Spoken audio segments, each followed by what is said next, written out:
Oh, yo, yo, yo, yo, yo. Oh, yo, came up from the struggle, now we stacking chips. Black Wall Street, we rebuilding from the pits. Politics and business, we beyond rich. Donnie Glover Show, watch us shift the switch. Donnie Glover Show by BMOnews.com. Spotlight on the hustle where the real was calm. Every episode, dropping knowledge, dropping bombs. Donnie Glover Show by BMOnews.com. Talking black excellence, ain't no exclusivity. History is making, reclaiming our divinity. Break by break, rebuilding our community. Donnie Glover Show, celebrate unity. Donnie Glover Show by BMOnews.com. Spotlight on the hustle where the real was calm. Every episode, dropping knowledge, dropping bombs. Donnie Glover Show by BMOnews.com. From the boardroom to the streets, we making waves. Business minds running, new paths paved. Politicians listen, they know we are brave. Black Wall Street dreams rising from the grave.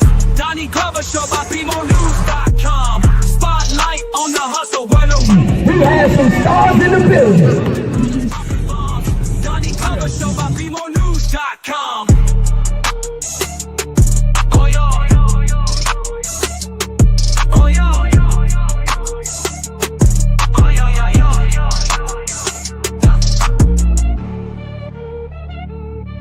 We'd like to welcome you to BMoreNews.com, the news before the news, where we uncover the truth. Special thank you to our executive producer of Be More News in Niagara, Mr. Emmanuel Price. We're up here this is the New York side, and that's the Canadian side, and we will be there for the New Year's dropping of the ball or somewhere around here. Very beautiful Niagara Falls, some of the best water in the world. So make sure you get out, get your passport, and do some traveling. And keep watching BeMoreNews.com, the news before the news, where we uncover the truth.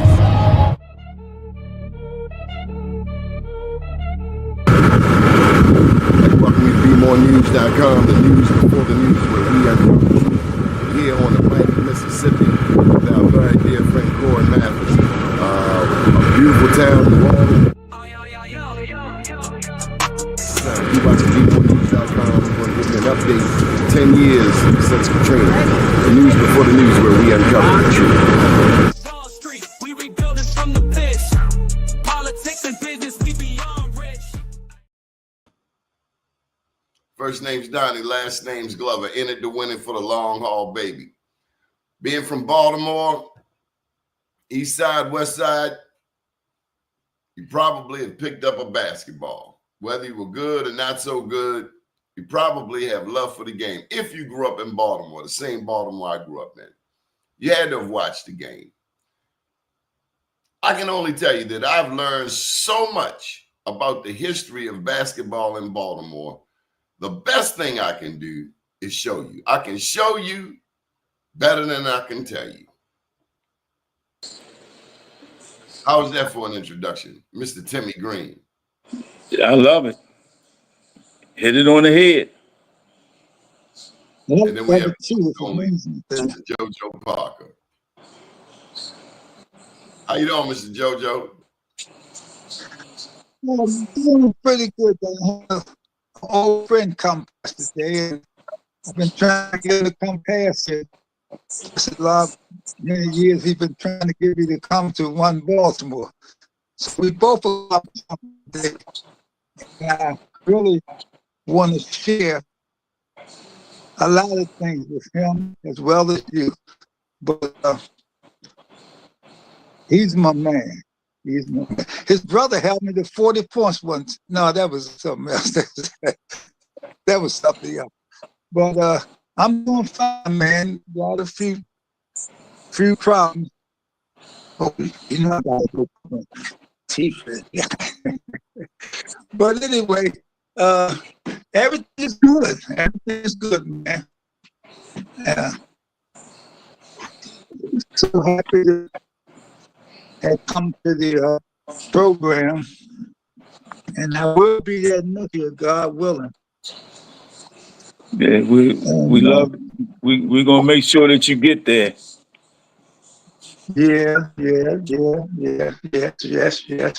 So Timmy Greene, for people who don't know, who is JoJo Parker? A legend, a person that has, given back to not only to Baltimore basketball, but nationwide. He's been all over, holding camps, teaching after, playing for so many years.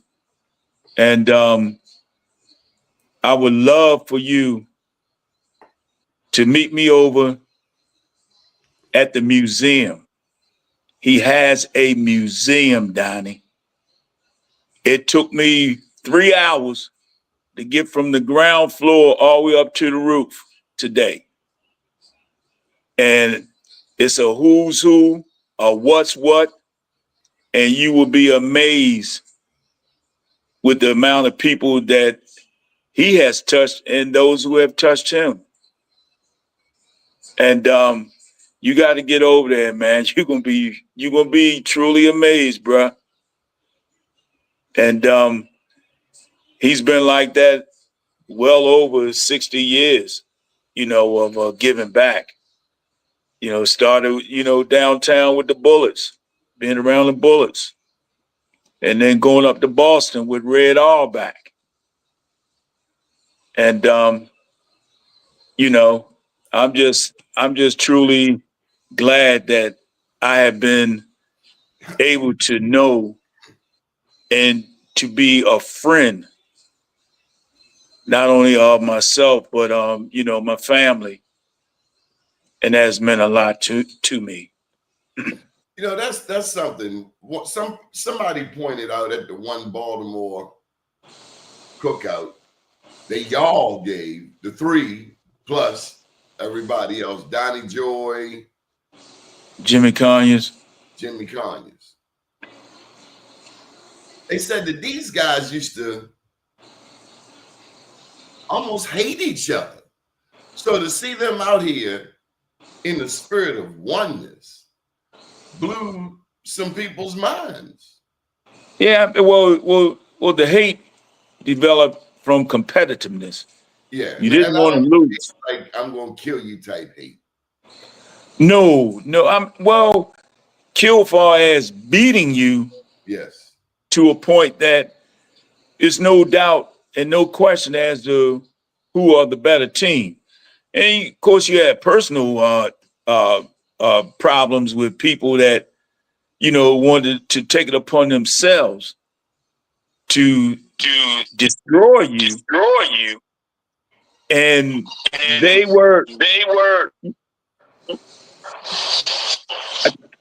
I keep hearing echo, Donnie. Go ahead. I got him. I got you, JoJo. Okay. Yeah, and it was so that again it became East-West, but then you had a lot of East-East and West-West battles. The battle of who best from the West, the battle who's best from the East. But when it all boiled down, it was still a East-West thing. South was in the equation, but not as much as, the East-West rivalry. Okay. So, Mr. Jogo, Timmy, is your other phone connected? So, Mr. Jojo, tell me about the West Side. The what? About which side, Donnie? What part of town? Did you go?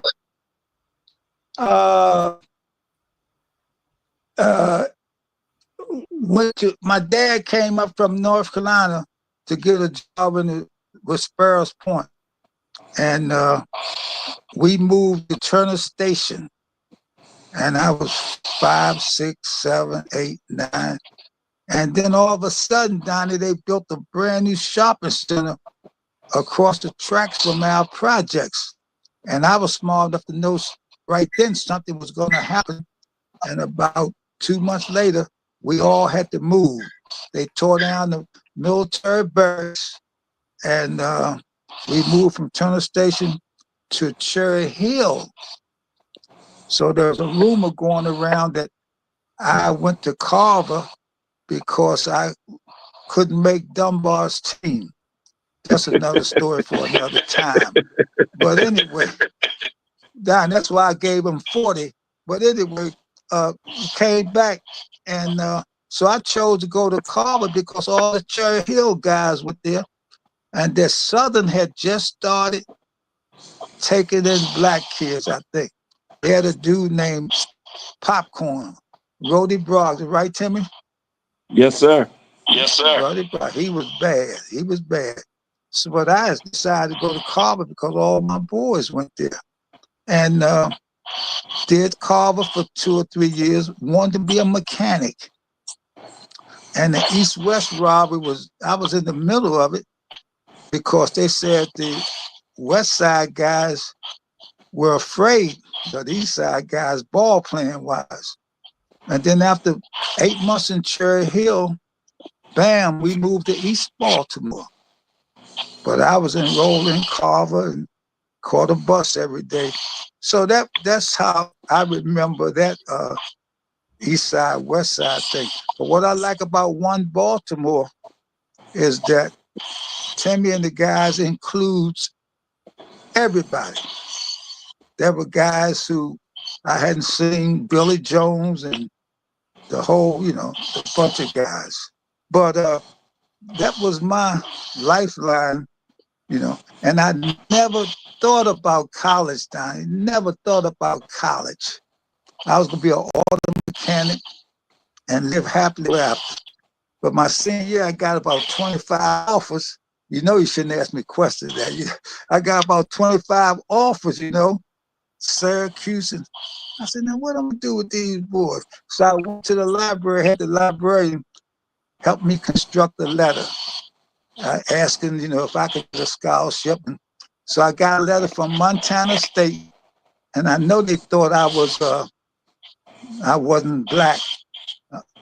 They sent me a letter saying they would love to have me. I would give $15 a month laundry money, 1957, and a bunch of other things they promised me. They asked me to furnish them some game films. And I never seen myself on television, not a game. So when they sent that, I sent them about 4 clippings, a couple great games. 2 weeks later, I got the clippings back. No explanation, no nothing. They just sent the clippings back. So whatever that meant. But getting back to the East-West, I admire what Timmy and the guys are doing. And I'm sort of fit in the middle.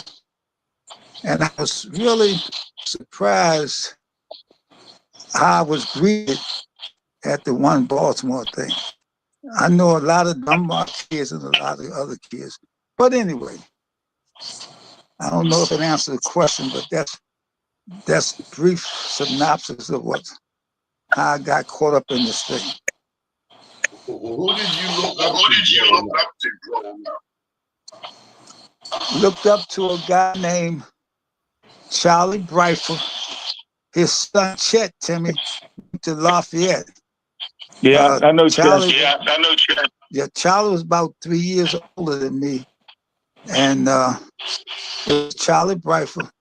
And this one guy, in the last 20 years, the only guy I heard say something negative about me. And we're not going to get into that. But I realized I was 15 and he was in college. And I used to tear him up down the cage. He would elbow me, man, push me.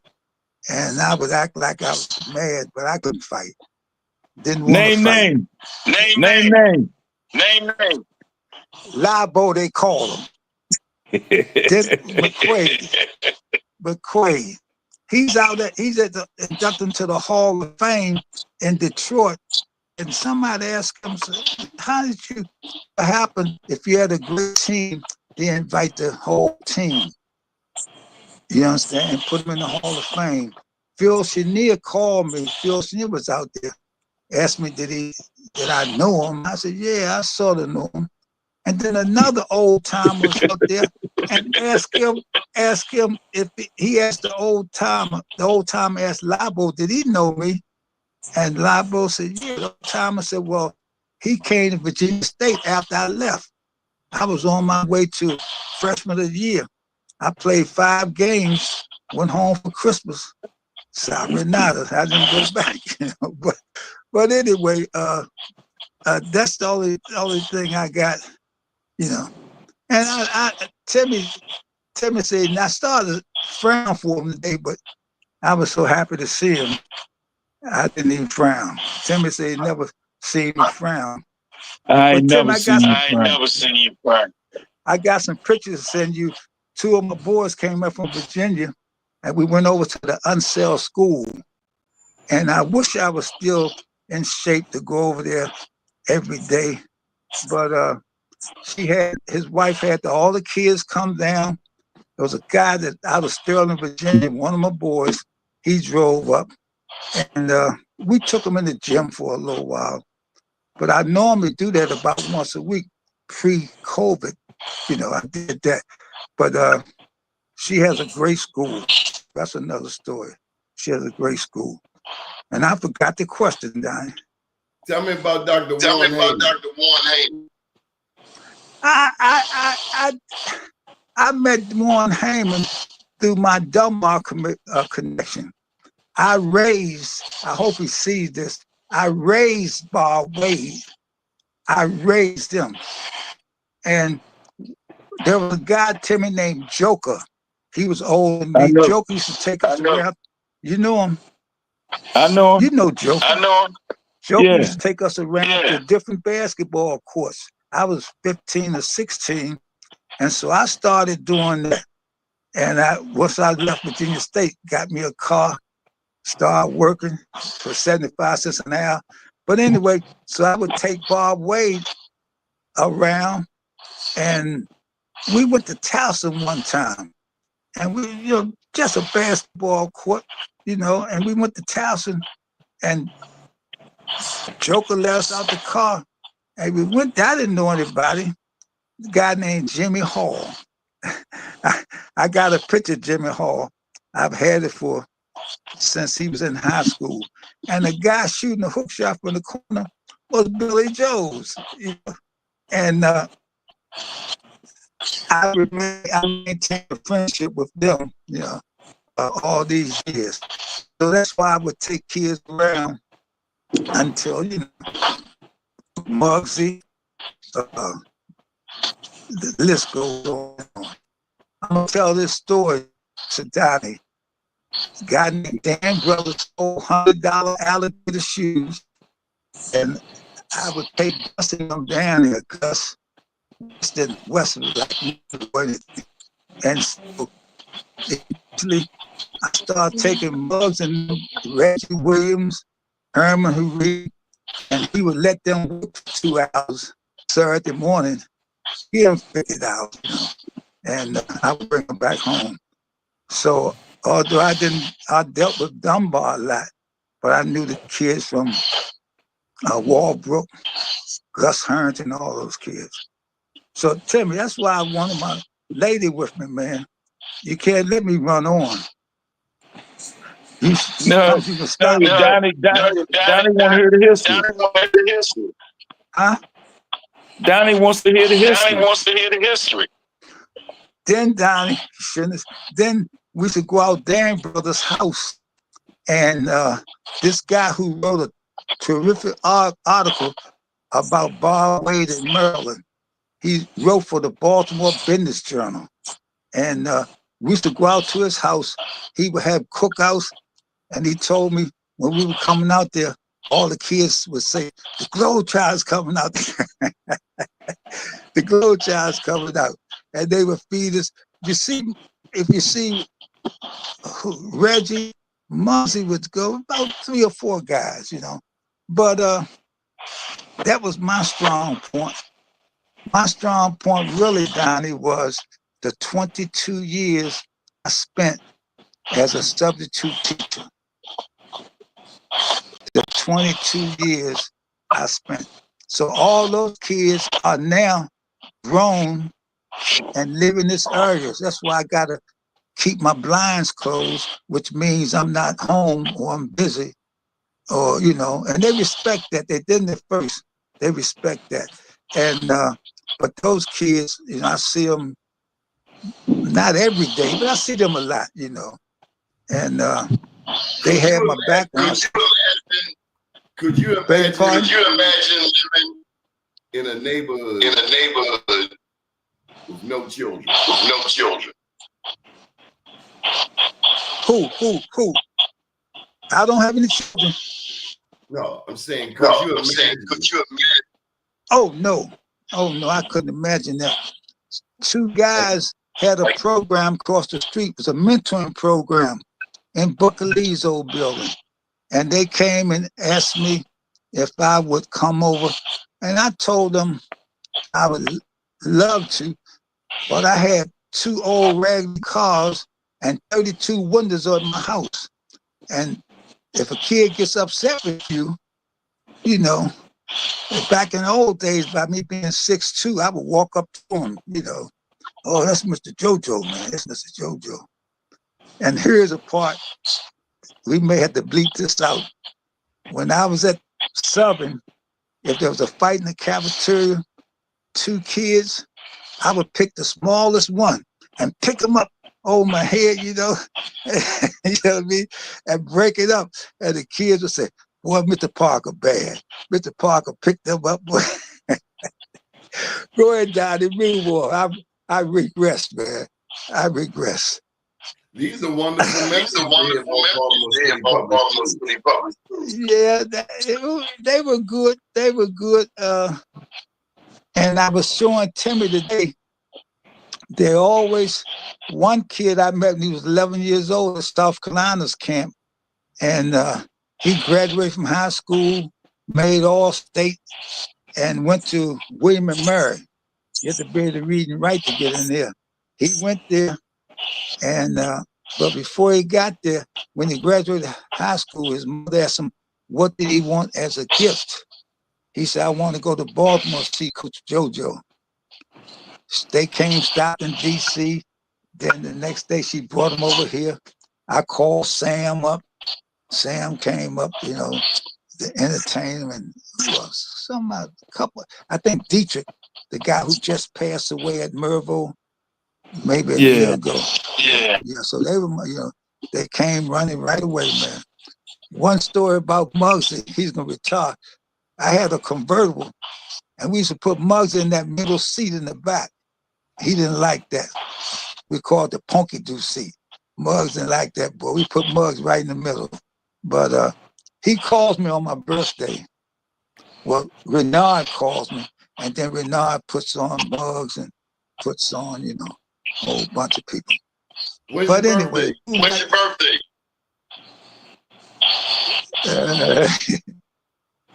October 6th. You got a birthday coming up. I know. I hate to. Have you met Dante Bright, Donnie? Doing that out your jaw. You met Dante Bright? I don't think so. He played at UMass. Timmy, you know him. Yeah. And he had a camp down at St. Francis. And this thing now about getting my flowers got me kind of scared, because I'll take my flowers when I get 100. But anyway, Dante said he would send an Uber for me, and Helen was in town. Helen was here. And we went down there, and he put on his Facebook page, and about 150 names, kids. One guy said, oh, I know JoJo. He lived up there by the school on Federal Street. I didn't know who he was, but I survived, you know. And they look out for me, boy. They look he out right for across me. the street from Alvin. Yeah, directly across the street from Alvin. Yep. And, why haven't they done a movie on you yet, Mr. JoJo? I beg your pardon? Where's your movie? Where's my what? Your movie. What movie? No. The one I told you about, Timmy. I put No. What he's referring to is when are they gonna do a movie on you? Man, it took me so it was so hard to get with Timmy and you, Donnie. And then when Donnie called that night and said, "Man, I can't find anything on you." Well, you got the best West Sunset story. He wanted to start a camp, 30 kids at his wife's school. And so I ran into him after about 3 years. I ran into him and I went there and he had just got on crutches then. So he was trying to, giving them pro things.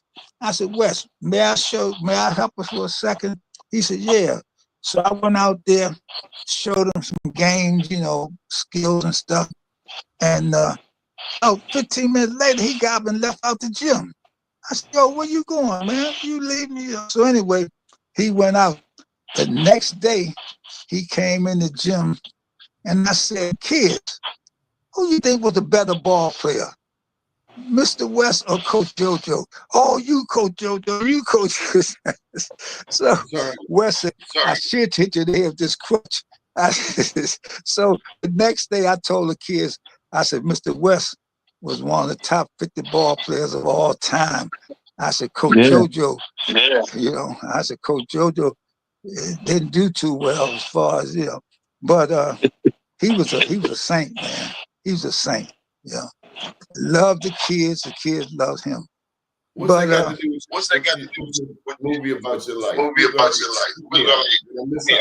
Where's the movie on your life?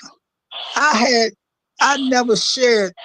A niece that I had never met before called me up and said, "Uncle JoJo, I work at Morgan and I telling everybody that my uncle played basketball, but they couldn't find anything. Like you died, they couldn't find anything." So she came by one day about 2 months later, had a picture of me. I went out for the Connie Hawkins team, the Pittsburgh. What was it, Timmy? The Pittsburgh NABA. What, the Pipers? The Pipers, yes. The Pipers paid my airfare, flew me up there, man. And there's a section in the, if you Google Joe Parker, Pittsburgh Pipers, a picture. They didn't get a picture of me. They didn't get a picture. I got there, flew in there. We worked out that next morning. And then I called my mother and she said, "A man named Marcus Haynes been calling here." I said, "Marcus Haynes?" I said, "What do he want?" She said, "Well," he said, "whatever they offer you, he'll give you $1,500 more." Now at the time, the minimum was $7,000. Danny Mann's dad made $7,000 with the Bullets. So shit, I went and caught a plane, came back home, and went and met Marcus on the West Coast. And but there's a picture. I think it's on the Pittsburgh Pipers. I don't know how she found it. But the movie, I don't know. All right, well, let's get some basic facts. Where'd you graduate? Did you graduate college? I graduate I have no 2-sentence answers. I graduated from high school, told with no aspiration of going to college, wrote a letter to Virginia State. The guy drove up. He had an accident too. Not then, he's dead. Coach drove up and we went to the basketball court. 10 o'clock Sunday morning, hot. I got about 4 guys. I think I got Charlie Moore. And we played 3-on-3, and it was so hot, man. And the coach just sit in the car and watch with his AC on. And after about 45 minutes, I told the guys, because they were passing up easy shots, trying to make me look good, one goal. So I told him, I said, "Man, this is it." So I went over to the car and thanked him for inviting, for coming up. Man, that next week, I had a scholarship. Said my parents would be responsible for $130. And if they had problems with that, they'll get it done. So I stayed at Virginia State for played about 5 games. That's when I met Cleo Hill. You too young for that, Timmy. I Cleo heard Hill about was Mr. Howard told me about it. he was bad. He was before the Earl of Pearl. But Yeah. then I came out, started working at a Bugle Laundry, 100 degrees inside. And a guy called me, said he was talking to the coach at Virginia Union. And Coach Virginia Union said, "Where's that freshman Virginia State had?" And the guy said, "Well, he left home. He left school." And so the guy from Union asked this guy for my information. And this guy was from North Carolina College. He told him, said, "No," so we're going to get him. And I went there, didn't realize until maybe my junior year that I could graduate one day, you know? So I finished up with about 12 credits shy, and the coach approached me and said, "Joe, whatever you do, come to summer school or come back in September." I said, "Coach Brown, I never had any money. Let me play 1 year." I was making $1,100 a month and saving $1,100 because they took care of the hotel. You know, I'm a light eater. And $1,100 a month, I was saving. Huh? Who paid? The Harlem Astronauts, that's who I settled with. Because a guy named Pete DJ Jones, he finally got some recognition about a year ago. He's one of the first guys to go out in the park in New York and use 2 turntables. And he was my boy. Pete DJ Jones. He passed away. Everybody passed away. But he was my boy. And Damn, he in the middle of the hip-hop revolution, Timmy. What you say? I was saying, Timmy, he came up through the middle of the hip-hop revolution. He dropping New York names. He was saying cool work and run these. Well, that's why I say, Donnie, he's all over. You know, he wasn't local. He was all over. And I was down there for the Christmas holidays years ago. And what's the guy that sing? They're playing basketball. Curtis Blow. I met Curtis Blow. I played that song today. Yeah, that was my song. Beg your pardon? You blaming all this on Cleo? No, Cleo. I came home and told everybody that there's a guy from Winston-Salem. They'll be up to play Morgan in January. I said, "You guys got to go see him." And Donnie, he's still at half court. Morgan's gym was dark. Then they had a new place. Still at half court and with a ball, and it had 5 seconds left of the game. 5, 4, 3. And when he hit 2, Morgan fans started pouring out the gym, out the bleachers. He shot a set shot. And by the time it hit all nets, he was sitting on the side, putting his jacket on. His son is the head coach at Maryland Eastern Shore now. I never met him, but they say that my man Greg Wangas, the one that brought me out to here, he's Greg's boy.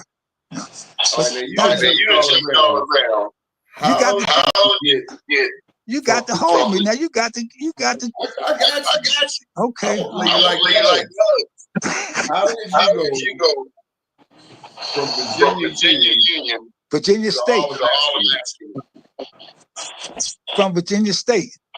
I went from Virginia State, hung out for 2 years, working at a laundry, went back to North Carolina College, ineligible because I was a transfer. Had to take all the core courses, did that, and did 3 years at North Carolina College. First year I was ineligible. Then I came out in the 4th year, promised the coach I would come back. I would take the summer off or take some time off. But that's how I got to North Carolina Central University. And the rest is history. You said North Carolina College. Yes. It's North Carolina Central. It's North Carolina Central University now. But it's the same school. It's the same school. Yes, I was there. Were you in Baltimore? They had a restaurant downtown called Samson's Soul Food. Yes. Huh? Yes. Okay. One of my teammates married a Baltimore girl. He caught her before we all saw her. She came in as a freshman, and they got married. And eventually, they brought Gus and I used to go down there all the time. His wife and him brought out their father, but he made a terrible move. He wanted to upscale it, upgrade it. He took it all the way up to Northern Parkway in Ricertown, wanted a supper club, and it died. It died. He died too. When you miss the business, or when you change the phone number, you starting from scratch. When you move, or change your phone number, starting from scratch. Oh, when I got big time, I moved on St. Paul Street in John Hopkins area, and had a garage to park my Fleetwood in, had another space to put my antique. So I was living large, $125 a month rent. And how did How'd you get that money a month? Oh, I was the coach, the player coach. I was the player coach. Plus, I meant to show it to Timmy. We had souvenir programs, and they were 25 cents a piece. So at night, I would autograph about 50 of them to blank from JoJo. Now, I was Joe Parker then because we had a JoJo from Shaw University. It was bad. And I would autograph to blank from Joe Parker. And then after I went out there that first half and did my stuff, I was a clown prince. You know. And so that money I used, you know, I had a car, but you didn't need it on the road just about every night. And that's how I got 1,100. That was a lot of money. So if we played 5 months, 5.5 months, I would put that whole thing in, wasn't a Wells Fargo then. It was something else. But that went on for about 4 years, 5. And then Marcus Haynes came to town. And they played an exhibition game at CCB. And Gus Johnson, oh, Marcus, man, I got a guy play that trick ball, you know. And, you know, so I talked to Marcus. Gus introduced it to me. That fall, I was on a plane, but I told him my problem was teams like the Astronauts, they weren't on TV. Marcus Haynes and Magicians were on every year on something called a Craft Music Hour. You guys too young to remember that. Craft Music Hour. And he said what he would do, he would fly me from the West Coast team, which he did. He flew me to when they played in the Garden, Boston Garden. And it's really true that floor was 2x4s standing up. And the Celtics knew where the weak spots were. So if they guarding you down there, they can make you go to that weak spot when the ball hit. I got Sam Jones was my man. Sam Jones, that was my man, boy. But anyway, how many other teams like astronauts in the tribe? Was it like 12 of them? About 8 or 9, and I meant to show Timmy today. There was a guy out of DC called Bob Bowie. Buie. He had one arm. They said, so he wrote me, want me to come out there and try out, but he wanted me to pay my own airfare and they would reimburse me. I said, no. So then it was the Harlem Wizards. It was a bunch of them. We did mostly I did the West Coast with the Magicians. Marcus did the East Coast. And I never, ever forget this. One night we played a double hitter. The Knicks played the Buffalo Braves. And Mike Davis was my man, is my man. So anyway, we were playing, and I was with the Magicians. But when you whip them, you know, you got to follow the show. You got to do exactly. You don't, Marcus will find you, man. So anyway, one of the players on the other team got hurt. So halftime, Marcus said, "Who want to switch to the other team?" So, the other team, you can shoot and, do your thing. So I did that. After the game, I saw Earl. Earl said, "What kind of ball is this?" So how can a man change teams and have you get traded? I said, "Man, go ahead, Jack." Yeah. But it was fun. Timmy, you gotta step in here. He played for the Magicians. And then we got Smith. Is that are they the only two in Baltimore? No, I got it's a bunch of them. It was a bunch of them. It was a bunch of them. I had a chance to go with the Kentucky Colonels. They moved from Kentucky to Baltimore. That was Skip Wise's team. But that was right or wrong. Well, y'all too young, man. I need somebody on there old. The Kentucky Colonel from the ABA, they fold. They became the Baltimore Claws. I apologize, Timmy. I apologize. They became the Baltimore Claws. And so Skip was with them. But see, if Skip would have known me, and I'm not bragging, I would have told Skip that I learned over the years from other guys. If you sign with a new venture like that, you don't sign with the Baltimore Claws. If the owner of the team is a multimillionaire, you sign a personal service. He's gone, Donnie. Wow. Can you hear me? Yes. Timmy, what did we just hear? Break that down. Basically, you weren't ready for that one. Nah. He's just going from where he started out, high school, college. He played at couple college. I'm not sure if he ever graduated. I didn't hear him say graduate. He would have said that. But this is what we clear on. There were options that young people today know nothing about, or options that don't exist today. Where today you got the NIL, name, image, likeness laws, where they can get paid. Back then, a young man as himself had the option of playing for one of these. What do you call that league? That would have been like semi-pro, really, because because when I come along, some years after, something like that, you would have been in violation of the NCAA bylaws and rules. You couldn't have played. Huh? There were different rules.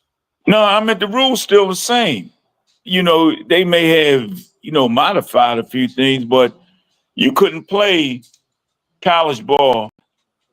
You couldn't have played even rec ball, because I know during the summertime, by me going to a junior college, I could play. But those who was going to a 4-year school, back then you couldn't play. You'd been ineligible because the rules were stating you played college ball until your eligibility was up. Now I don't even know how it goes, because a lot of things have changed. And for what he was doing, that was kind of unheard of. But you got to remember too, Donnie, he was under the NIA, not the NCAA.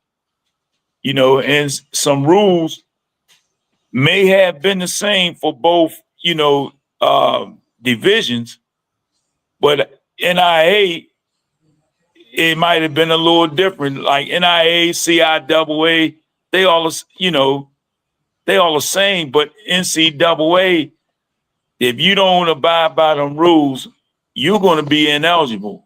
Yeah, I but don't Timmy, care. I'm looking at a different angle on this.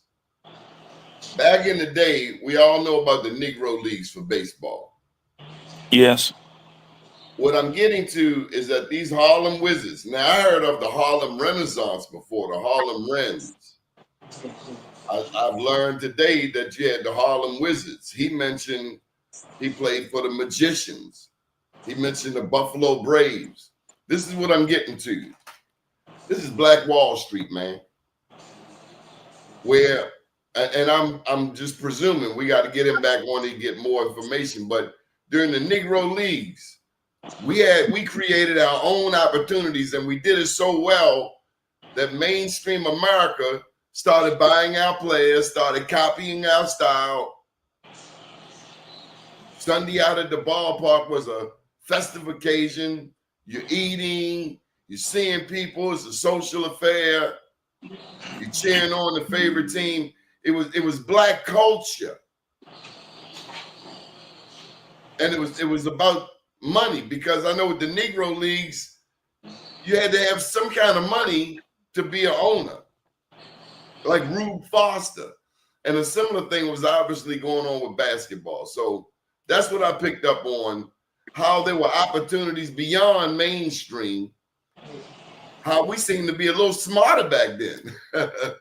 I mean, we got three leagues now, you know.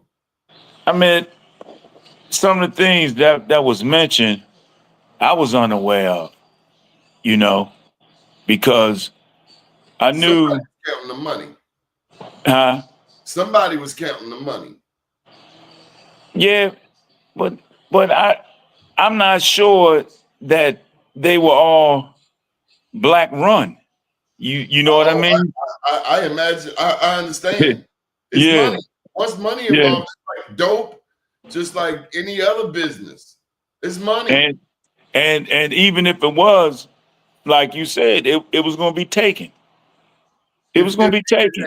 If you didn't control the game, yeah. It was going to be taken. And again, the Buffalo Braves, far as I can remember, that was an NBA franchise. Now, you know, he know more than what I would on that part, but I know they were an NBA that went to San Diego, become San Diego Clippers. I haven't done research, but I'm willing to bet that Black people were getting some of that business because it started in the Black community. Yeah, but again, Donnie, I don't think that it was all run by Blacks. Well, I'm not saying all, but we weren't just sitting on the sideline getting pimped. You know what comes to mind? The numbers. What also comes to mind is the chitlin circuit. Mm-hmm. Our musicians could only perform in certain towns. And I imagine the same was so with baseball, with basketball, and any other thing that was heavily revered in the Black community. Because now I never heard of none of those teams actually coming here, you know, that was mentioned. And of course the Globetrotters was, you know, they was national. But far as the other, like, you know, the Wrens and the Renaissance, I never, far as I can go back of being old enough to remember, you know, that particular circuit was coming to every city, not like the Globetrotters. I might be wrong, but I know for a fact I never heard anyone saying about those different teams coming to Baltimore. Well, we gotta revisit this. And you did a great job. How was it teaching an 85-year-old brother technology? I mean, he was good. I mean, only thing that, you know, he was being nervous about, and I wrote it down for him, but I showed him firsthand, then I wrote it down. You only did 3 things. You know, I sent you the link. So you hit my text message with the link. All you do is touch after you open up the link. Well, the text message to the link, you touch the HTTPS. Once you touch that, things will come on. And then when I strolled down to show him where it said enter studio, that was your third and final thing. Now, what I had problems with earlier was the volume. So I had to go into his settings. You know, the picture was good, just it was no volume. And then finally I got the volume to work. So I called him, I told him I would call him 10 of, but his friend had called and I called her because his landline was busy and I wanted him to use his landline so he could use the phone, which he did. When I finally got a number to work, it was calling his friend who you saw up at Cloverdale. So I said, oh my Lord, Miss Helen, I apologize. You know, I thought and forgot that was a number to her that he had gave me. Well, this So this is a broader question. What I'm asking is, did you ever imagine yourself teaching an 85-year-old 21st century technology, Mr. Champion Dunbar Poet? You done did a lot of things. It was nothing to it. It was nothing to it. Pass. I mean, it was a little hard at first, but then, you know, once he grasped it, you know, and I was still trying to get over. And like I say, man, I gotta meet you over there, man. So having spent 3 hours with a legend today, tell me something you learned that you didn't know before today. And really, Donnie, wasn't too much. Just some people that I didn't know that, you know, that he knew or was not familiar because he's been around that long. But you know, all of the different clocks he had, you know, just clocks. I mean, you got to see all of this, man. And it's not, you know, by me talking with him for so long, he might tell me something that I never heard. But the most of the stuff, and I know he's familiar with all of the athletes, you know, not just here with the high schools and the colleges here. You talking about pros. You know, the astronaut sent him that picture that he autographed. And JoJo Parker is world renowned. Yeah. I mean, he's known, man. And you helped him to come full circle. Full circle. I heard Ralph said during our interview, he's done a lot of things elsewhere. Yeah. But ain't nothing like doing something at home. Yeah, and in Boston, he was so busy doing the Boston camp with Red Auerbach that I got to set this up. He's never met Skip Wise. And when he first told me that a few years ago, I said, come on, man. He said, I was doing the camps. So again, that's a way. You know, that's a way. And he was busy doing the camps that he didn't even see really us play. Matter of fact, I don't even think he saw the DeMatha Dunbar game, if I'm not mistaken. So, Timmy, you are, in fact, the steward of Baltimore basketball. You have been bringing East together with West, North with South, Dunbar with Lake, with Walbrook, with Cloverdale, with the Dome. I'd have to say you are Baltimore's ambassador. Well, you gonna say that. You know I'm not gonna say that. It's just being, you know, all of the numbers that I have, reaching out to a lot of people. Because at first, when we started the One Baltimore thing, Donnie, I was calling people. I was calling all the numbers that I knew that would want to be a part of what we were doing and where we at today. I was calling these people one by one, man. And those so-called letting you know what we doing, what time we doing, and where it is, it became almost an hour. So it became overwhelming because I got to go to the next person, to the next person. But you can't go there because people first want to know how you doing. You know, things all right with you. I heard about this. And then before you know it, that's a half an hour. And Maybe it's called sweat equity. yeah, but here's the last part of that. I was given one time, and I can't remember who did it, notified me to say John Jones passed away. Well, Donnie, I was a person that sent out when people passed away to all of the people that I knew, along with if they were a One Baltimore member, you know, our family member or our One Baltimore family member, whatever, passed away. And I was doing that for their loved ones. Now, I wasn't getting paid for that, man. And it became so overwhelming that it was like, only time you call is when you give us bad news.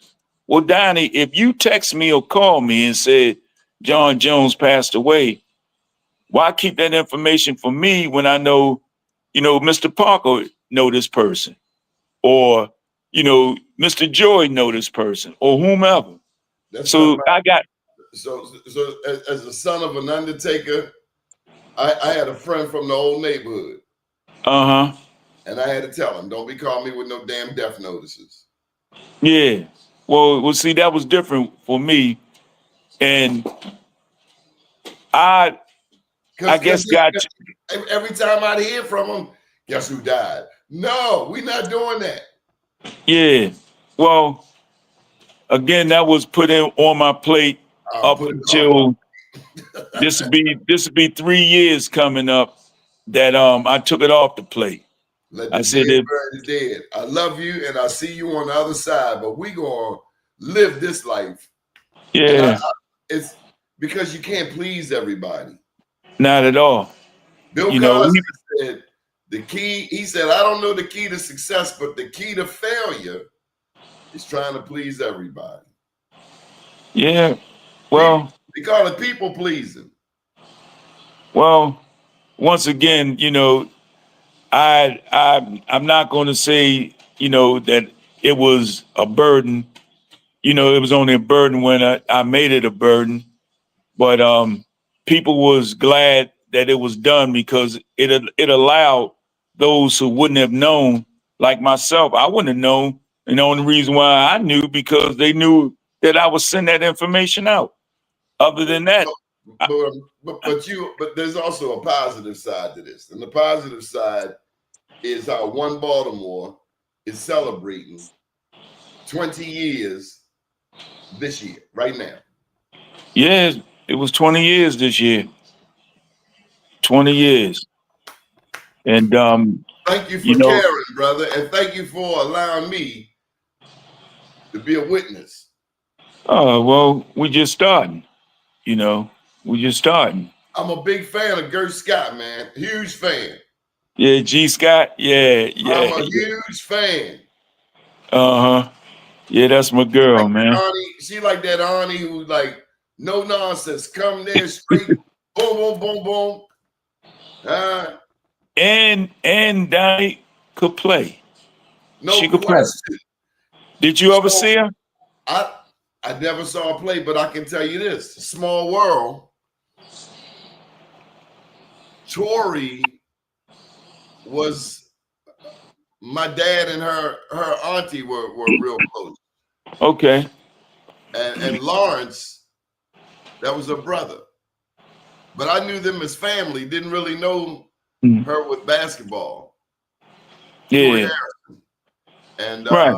I remember she was at Coppin. I think she was coaching at Coppin when I was attending there. But it's interesting. And what I'm getting to is I knew them and their dad, String, but his family knew nothing about their basketball. And they come to find out the same person that, you know, I see for, you know, family dinner, Thanksgiving dinner, what have you, is, you know, a superstar. But at your family dinner, nobody cares. Yeah. And It's the past the dad, gravy. right.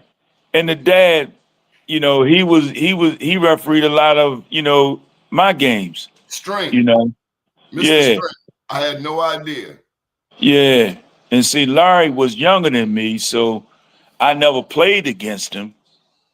But you know, it's history. But I used to see Gurdon and Toy with their Towson Catholic team against Walbrook. They were classics. You know, The I would Thompson go Gap to is where Carmelo played, right? yeah, I would go to watch their games. I think it was at Towson. The games that I watched was at Towson at the college I because tell that's you, how big it was. I tell you what's also fascinating, Timmy, is the story about City County. That's one. The cats like Derek Burnett, he watches the show and he's like, don't forget, you know, the Dunbar cats would come out here to Woodlawn and we give them a run for the money, and it's like blah blah blah. Hey, look, I'm not all that keen on Woodlawn cats. This one cat, God rest his soul, Joe Mans. He played Mhm. football for Woodlawn, and he would always tell me the story. He knew I was a proud poet. Yeah, boy, you Mhm. remember the time Woodlawn beat Dunbar football. And it was like, oh my God, here come the violence. Can't get one win out of 60 games, but But he well, look, that's the same thing when Patterson had that little 1 or 2 year. They don't them guys don't understand. 1 or 2 years don't make you a dynasty. Don't make you a hell of a school that was knocking teams off year after year of what we have accomplished through MSA and state. None of those schools, City, Poly, Douglas, Carver, you name it, and the county schools don't even exist. You don't even measure up to all of the championships so from MSA to state that so that's Dunbar has had. That's one dichotomy, the city, the county. The other dichotomy is public, private, or public, private schools, Catholic schools. And of course, that big game where uh, Dunbar, Mount St. Joe, blah, blah, blah. Melvin Hayes played a role in that, they tell me, and how that changed things. Who is Melvin Hayes? Elvin Hayes. Oh, Wasn't Melvin Elvin Hayes Hayes? wasn't. No, Who he was wasn't. who was Earl the Monroe. Earl Monroe? He was at the game and he Yeah, tried to break it yeah, up, and he ended up over city jail. Is that the story? yeah. I'm not sure as to why, but yes, he got arrested. He sure Probably trying did. to break up the fight. Yeah, he sure did. So see, And that right there is Baltimore history that blows my mind, man. I never mhm. heard these stories before this year. Yeah, well, again, that was the start of the Catholic school getting their own league. And excuse me, the next 2 years of my high school, only Loyola will play us. The rest of them, of course, Mount St. Joe, definitely, that was a no-no. But they played other city schools. So on that note, you met a Mount St. Joe Gale recently. What'd you think of John Davis, Coach John? Well, that one time, he was a character. You know, I see that you and him have a good rapport, and that's good because, look at where we're at today, man. We're still divided. And for him to be, downtown, and you say he's up on the avenue, right? That's showing a little bit of courage right there alone. Because You know, you got black people won't come to these places. right, right. And he ain't seemed like he was nervous. It seemed like he was one of us, which is good because again, certain places I don't even go today, Donnie. 30 years ago, I didn't care. 30 years ago, you could tell your child to go to school or catch the bus. It ain't like that today. Yeah, well, I'm just trying to be comfortable letting my grandson catch the bus home. And that's only because the bus is out in front of Dunbar. I was picking him and taking him. Because like I told him, it's not like it was. It'll never get like that again. And I'd rather to have you safe where I can see and feel as opposed to I'm getting a phone call, or you coming home half naked because, they didn't took your valuables. And he still have to catch a bus from Greenmount up here, but he was doing that his last year and a half when he was going to middle school at Waverly. But still, I'm going to still be, I ain't going to say old school. I'm just going to be protective of my child because I want him to bury me and not me bury him. And with these idiots today, it's just, you got to have your head on a swivel, you know, and I tell them all the time, if I had to do it, damn it, you got to do it too, man, because you can be on that phone, not paying attention, and that's a no-no. Two, you know, you on the bus. Headphones. I don't get people walking through the city with headphones on. I need to hear these melanated people's footsteps. And wait a minute. How do you drive? How do you walk with Well, headphones? how do you walk with your fingers like this? You looking at a phone when they sneaking right up behind you. Put the phone down. And that's what I tell him. You got plenty of time to pick that phone up. But while you out in the world, you better have your head on that swivel, or else it can cost you. And I know people say, "Oh man, you got to give him a little space." Hey man, he got a lot of space, but I want to make that space comfortable for me as well, where I understand now I don't have that tracking like my wife have on him, right? Well, I can track him, but sorry, if something happens, that tracking ain't gonna do us no good. But if inside that car, see, we ain't got to go through all of that. That's why I'm reminded, Timmy, that we got a special weapon. We got a special weapon that everybody that's a child of the king knows about. And you don't even need a phone that's working. Mm-hmm. You can just call on the good Lord. And you got Allstate, you got State Farm. You got all the insurance you need. Because you remind me of people in my family who cared.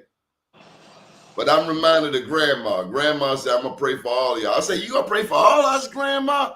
By name? I was fascinated as a kid. How you remember all them names? I can't remember all. She said, yeah. She said, you can pray anywhere. I don't know how we got on this, but I just want to tell you, bless the Lord, and may the good Lord protect you, your family, your household, your health, your wealth, your finances. Bless everybody listening to this show, because that's who got all the answers. That's who got all the protection. And see, at first I was going to call you to not do this because I got a word earlier today. He talks about my older brother, and got word that they had to put him in the hospice, which came out of nowhere. And I didn't want to tell him to deter him from not coming on this evening because I didn't know how he would take it. And I told him I had something to talk with him about. And but I said, let me go ahead and do it because we don't know what his status is going to be. Hell, he might outlive us. We don't know our status. You're right. You're right. But he's going through some health issues himself.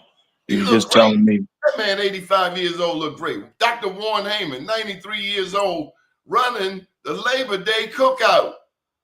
You didn't tell me all that. That man, East Side, West Side certified. I ain't never seen nothing like it in my life. Maybe Well, Willie Adams. well, see, remember what I said? He's one of a kind. No You know, he's question. one of a kind.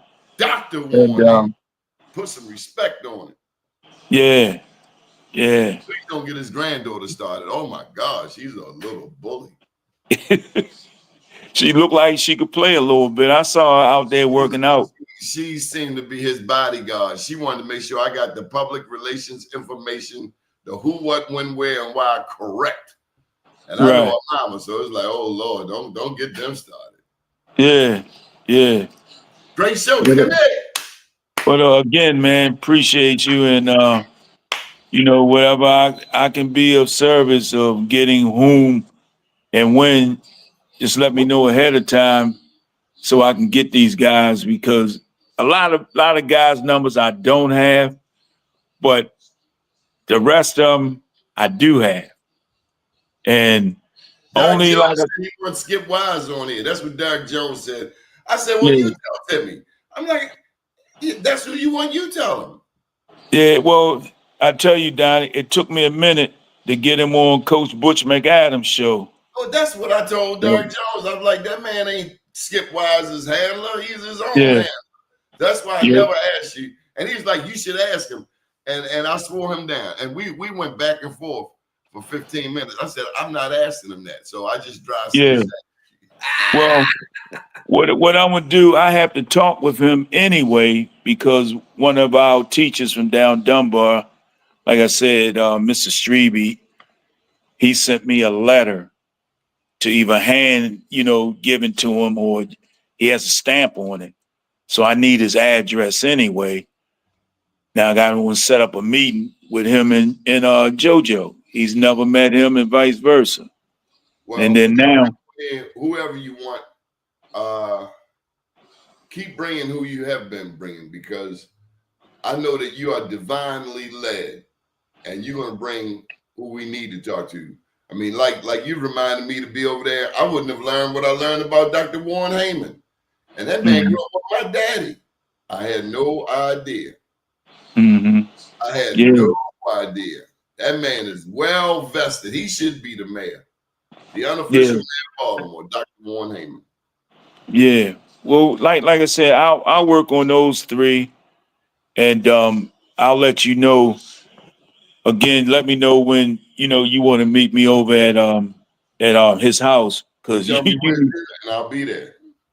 well, I'll set it up with him, because that was the first time I actually was able to get in, and you're gonna be amazed. Yeah, Mr. yeah. JoJo, you still there?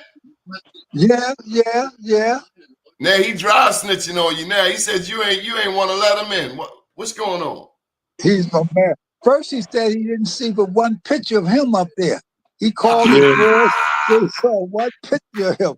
I got a picture of him on the front page of the sports section. Oh, and I apologize too, didn't I? Yes, I you apologize. did. Yes, you did. Don, I ain't mean to get carried away, man, but you got to. That's why I need my wife with me, man, because she'll kick me and stuff. You know, I get all geeked up, man. You know, I wanted to go well for you and Timmy, you know, and for myself, but I get all pumped up. And when she's with me, she can, you know. Timmy, he did a great job, didn't he, Timmy? Of course. Now, here's the next question. When can Donnie come over to see the Wall of Fame? Hey. You didn't tell me about the 400 clocks. You didn't tell me about the clocks, did you? Yes, I did. I told him about from clocks all the way up to the photos. To well, I ain't tell him about the trophies, the tie clips, and things like that, and the little cards. But he can see all of that once he got there. Okay. Mr. JoJo, I did have a question, Mr. JoJo. What was the league called that you played for? In high school? No, the Renaissance, the Wrens, and all of them. It wasn't. Sugar Cane them played with the Wrens. I'm not that old. Sugar Cane, a couple of the officials, they played with the Wrens. I got a picture of them. It's so much you didn't say. I got a picture of the Sugar Cane the light-skinned referee that ref your games and my games, but it wasn't called a league. The league we played in was the Maryland Scholastic Association with the all the white schools. The No, black not them. schools, Not them. You know, with the Harlem, you played with the Harlem what? Wizards, right? the Harlem Astronauts. Google Astronauts. that, and you'll see a cover. You'll see a souvenir program, and that's me on the cover. And he was saying, what The was the Harlem. name of the league for that? It wasn't a league of just bomb storming. You know Oh, what I okay. mean? Bombs. Yeah. Marcus Haynes was Magic. You know, his name was Magic. And what happened one night, we were out in Iowa, and we got to a game about 20 minutes to 8, and the boat, the ferry stopped running. So we had to drive a half hour around. We got there, played against a guy named Johnny Rogers, who's the Heisman Trophy winner from Nebraska. And after the game, we changed up. I came up to get my $4,500 for the game, and they had 4 lawyers in the office. I said, I'm sorry, sir. You know, so you advertised Marcus Haynes, and you know we can't pay you. I called Marcus. Marcus said, don't worry about it. You know, he couldn't be 2 places at one time, but it was just bomb storming. Just, you know, they would book the games and the whole bit. Right. But then Google the Harlem Astronauts. It's a Man, I found yellow your picture. I found the Which picture. one? From But Pittsburgh? it's no from the Harlem Astronauts. Okay. When I came home, I had 10 programs. Some of them selling for $150 a piece. I gave Ben Baylor. No, I didn't. Ben ordered one offline. Now they about $5 a piece. You know. You But said Ben Baylor? yeah, Ben has one. And I asked Ben to let me come down and take a picture with him re-signing it. They put $40 or $50 online. Just re-sign it. You know, JoJo Parker, then you'll just re-sign it and hand it on the program. But he's my guy, man. He's my guy. So Donnie, if you want next time, you can write questions down. I can handle that. You can write questions down. Well, we just want to get you to share your history. What is your message for young people? They got to be respectful. That's the first thing. They got to be respectful. You know, especially to your mother. Most of them that got fathers at home, you know. And Donnie, they listen to me, man. I don't want, you know, I'm sincere, but they listen. One night, Sam Cassell, somebody told me about a kid named Sam Cassell. I just want me to talk to them. And so about 4 months later, I saw him someplace, and I talked to him, you know. And he had a dad. I don't think the dad was in the house. But then Dante Bright, the same thing. You know. And I guess they can see that I care, you know. And, you know, and then Cleve Bristol was one of my idols. Man. You know. And I always respected him. You know. Just the whole thing. I've had a good life. I've had an excellent life, man. Oh, you act like you're going somewhere. We got work for you to do. Hey, look, I gotta read you this history. Joe Parker, at 6'2", hails from Baltimore, Maryland. He played 3 years of varsity basketball at Carver Technical High School. He averaged 19.5 for the 3 years. In his junior and senior years, he was named Maryland Scholastic All-State Team. In 1957 and 1958, he led the Maryland Scholastic Association in scoring with 24.8 points average. In the same year, he was named to the Baltimore Sun Papers and the Baltimore News Post All-State team. Averaged 15.2 points per game as a freshman at Virginia State. Transferred to North Carolina College, which is today North Carolina Central, in his sophomore year, where he was the team's leading scorer and rebounder, averaging 19.3 points per game. In his junior year, he led the team with a 19.9 average and also led in his senior year with 20.5 points per game average. Twice named to the All-CIAA team, named to the NAIA All-American team senior year, scored over 40 points 3 times in his college career. The astronauts are proud to have this outstanding star who ranks 3rd behind the great Sam Jones of the world champion Boston Celtics and the all-time North Carolina college scorers and basketball greats. Joe is a complete basketball player and has a brilliant future in the game. Is that We you, just sir? wasted. We just wasted 2 hours. That's it. We just wasted 2 hours, man. Because you got you. That was it, man. And at the time, the black schools couldn't play in the NCAA tournament, so they had something called the NAIA. That's where Coach McClinton. That's where he won 3 championships with Dick Barnett and all those guys. And I later met Dick Barnett. Later met him, not Dick Barnett, but John McClendon. And I've done it all, man. I've done it all. I did it my way, you know. And last but not, when you come over, I'm gonna show you the letters. I found the letter in the basement about the Globetrotters. Somebody wrote the Globetrotters about me the senior year. And I knew the guy who's in charge of the Washington Generals, the team that they play against. And the guy who recommended me, he said he never heard from him. So I went to other place. And then about 5 years later, he wrote the guy who recommended me a letter apologizing, so he never got the letter, you know. So, and that's basic. That's, you know. Yeah.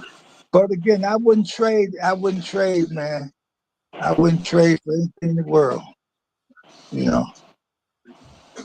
I just wouldn't trade, and I love people, Donnie. I guess you know. I love people until you mess on me like the guy McQuaid's doing. And then Bob Wade told me, he said, man, don't worry about that. I said, man, you know, it bothered me. You know. So would that be the first time you had a frown on your face? I ain't never seen it. never see.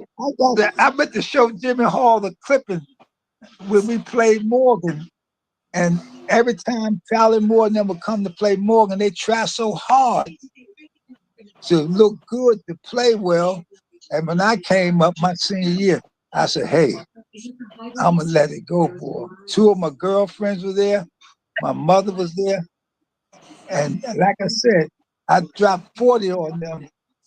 And Lee Hall and Jimmy Hall, Lee Corns and Jimmy Hall beat us. They beat us, man, you know.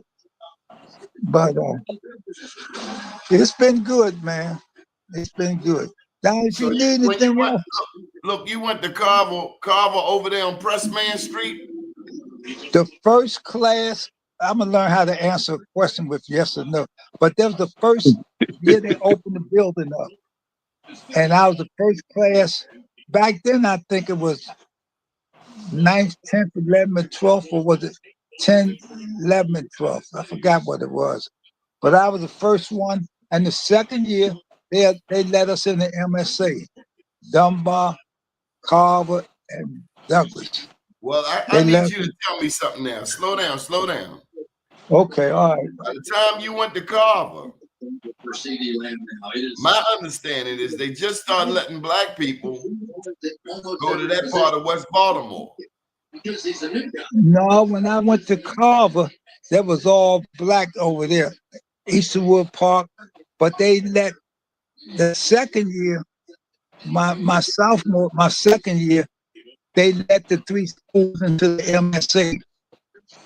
And they've been in the MSA until Timmy's alma mater started a ride. No, you missed my question, Mr. JoJo. My mother bought a house. My mother bought a house across from Easterwood in 1952. And it's my understanding that around that time, blacks were not the majority. Well, but that was 5 years. That was about 5 years before you went there. Yeah, and it had changed. Carver played their home football games in Easterwood Park. Yeah, Easterwood Park. Were the white people in the neighborhood still? No, they had bamboo. They're gone. Yeah, they're all gone. And here's a little tidbit. I always wanted to buy a house with my parents, but off of $1,100 a month take forever. But I met this guy named Dan Brothers that sold him shoes. And his son jumped off a 3-story building with a cape on. And he had been taking, what was the drug of choice back then? Acid. No, before acid. Well, either PCP, sniffing glue. That was about give it. Me one more. No, it was one more. It was popular among the white kids. It was popular. He had a cape on, and Dan and his wife. So Dan had 4 houses next to Cross Street Market, which I didn't want to go there. $4,000 a piece. Now they about $500,000. He had one on Federal Street where I am now. He had 4 in Bolton Hill. See, down the scared man can't make any money. He had 4 in Bolton Hill. And he wanted to sell me one of those. But the 2 elderly ladies lived here. And Charlie Hurt lived down the corner. And Charlie Hurt told me about the ladies and stuff. So Dan said he would sell me this one for $20,085. Well, Mr. JoJo, you acting like $1,100 wasn't good money. That wasn't good money back then?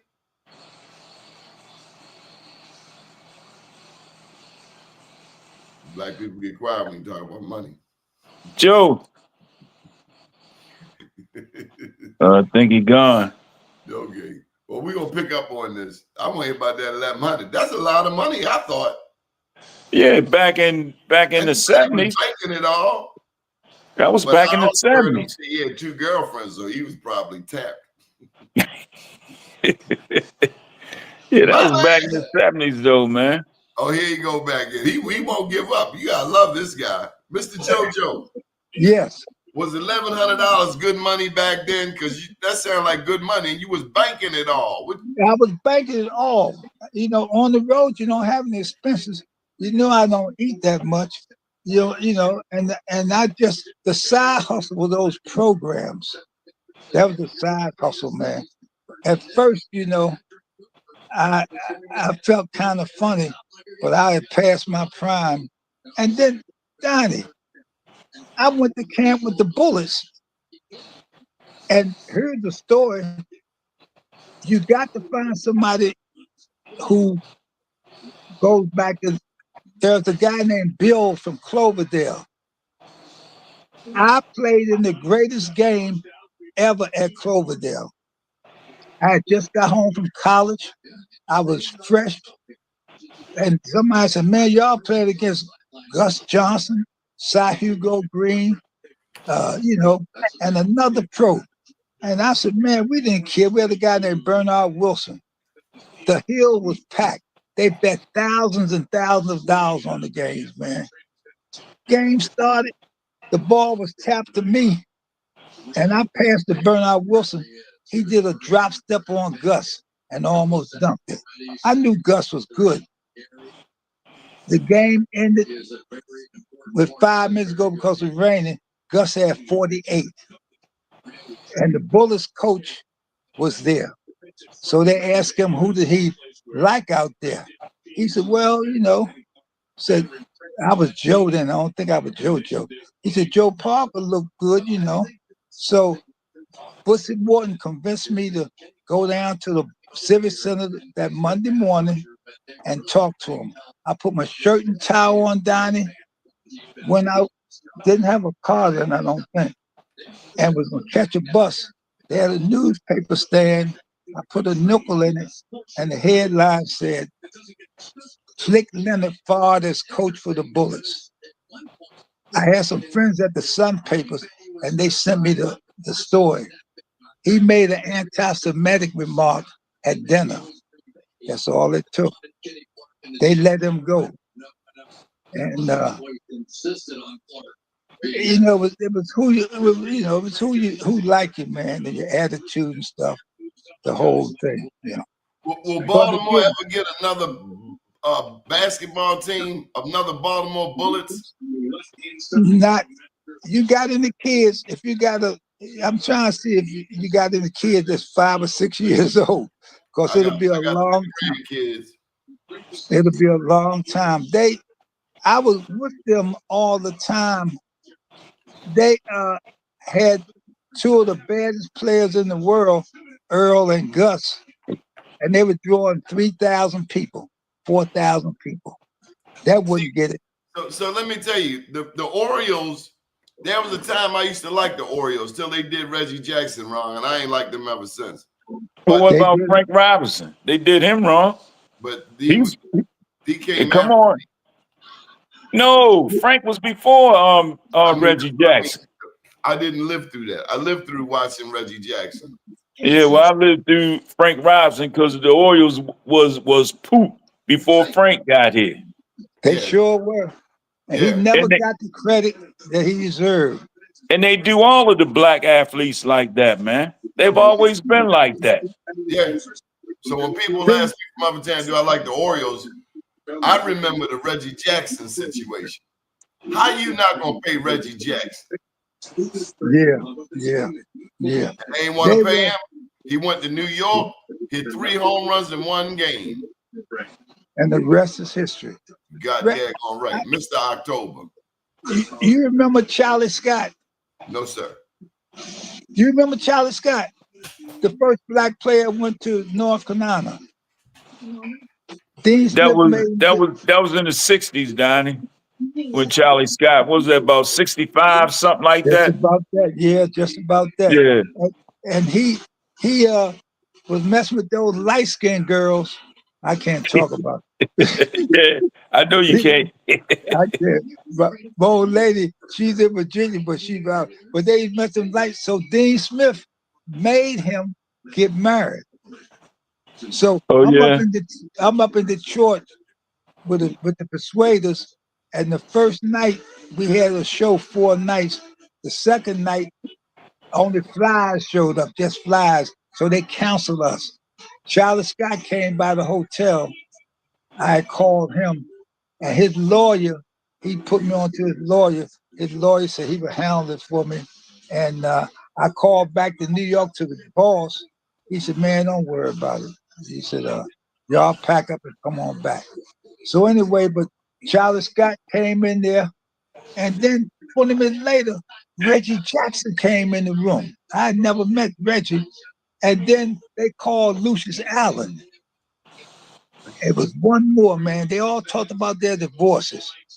Charlie Scott said he gave his ex-wife 2 Lincoln Continentals, let her keep the apartment. But I'll never forget that. And I haven't seen Charlie since. What's the lesson? What's the lesson for us people still learning out here? What lesson are they learning? Stop marrying the light-skinned people. Hey, look, y'all ain't dragging me into nothing, man. I got it. It's tough enough keeping myself out of trouble. I ain't falling for it. Usually I gotta watch the young people. Now we gotta watch y'all. Okay, all right. I ain't playing with y'all.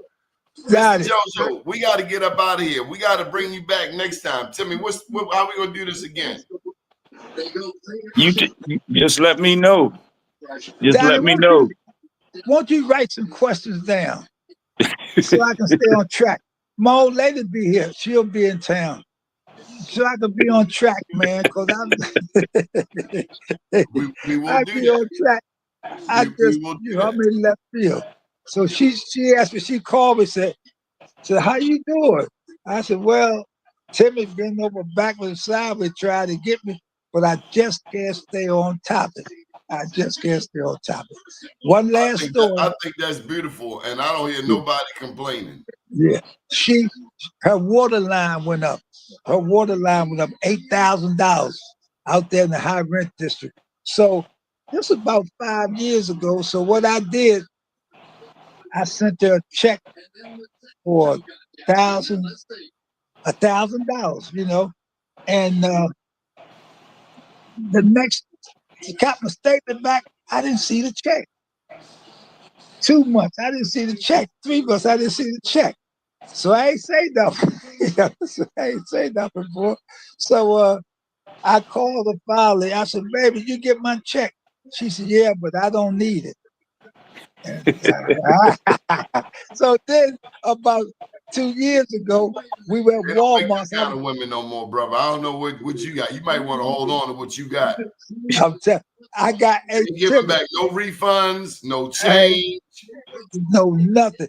Nothing. So we go to Walmart. She used her credit card. So I came home, I came home and I didn't see her for about a week. So I sent her a check for $100, and she called me and said, I'm not a whore. That's exactly what she said. I said, talking about this on that. I said, what you mean, Helen? What you mean? She said, I'm not a whore. And that's all she ever said. I never saw that check. But if she's smart, though, she would kill me. Because everything, boy, is, the bank account, the checking account, it's hers. It's hers. Man, I don't have any family left. Yeah. But anyway, you didn't tell Donnie about the astronaut friend of mine. Yeah, I did. I was gonna freak him out. I was gonna call him if Donnie would have came. You cool too, Tim. I was gonna call him, and that's my man. I told him about the autograph picture. My man, sir. Let me know when we go over there, and we'll make that happen. All right, Timmy, I blew one thing. Y'all done wore me out, and especially this is a really special treat for Baltimore today. Well, right questions there. I apologize for going on, but when I'm comfortable, and Timmy caught me a couple of times, had a picture on the wall, and Timmy tried to tell me who it was. And I said to myself, how can he tell me who on my wall? And he was right. Riding the floor with our boys. So we even. We even. All right, guys. Okay. Good evening. Thank you. Donnie, I'll be better next time, Donnie. I really. Because my woman will probably be here. I'll have her come in town. And I can speak to the skip. All right, guys. All right. Good evening, everyone. Later on. Then. Later. Thanks, Timmy. Thanks, man. Thank you. For your patience. All right, babe.